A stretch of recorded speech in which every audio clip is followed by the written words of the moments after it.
So let's talk about WWF WrestleMania, the arcade game for the PlayStation 1. A game that looked at professional wrestling and said, okay, but what if everyone had superpowers?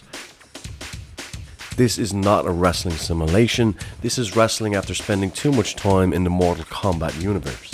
This is wrestling if Vince McMahon had just discovered Street Fighter.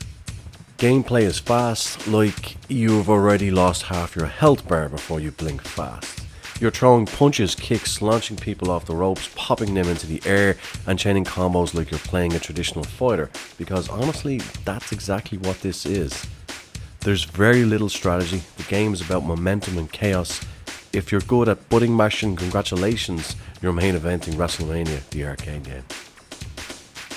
Controls are simply put surprisingly satisfying. At first you'll pull off ridiculous combos by accident and think, wow, I'm incredible at this. You're not.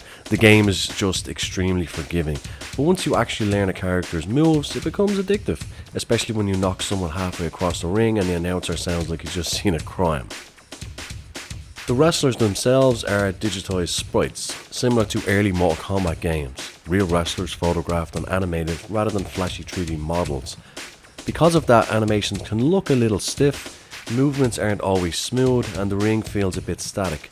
But for its time, it was impressive, just not flashy. This is less arcade excess and more early 90s experimentation, where developers were still figuring out how far they could push the hardware.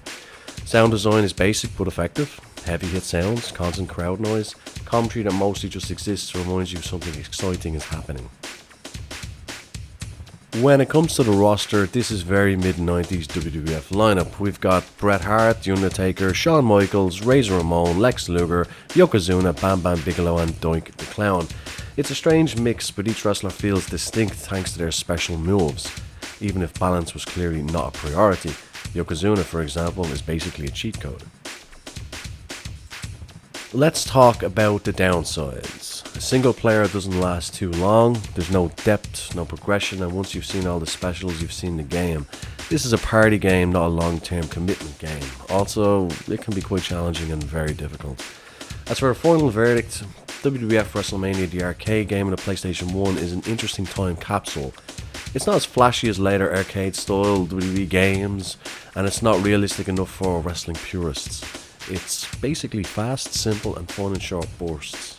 A weird but enjoyable experiment from a time when WWF games were still trying to figure out what they wanted to be.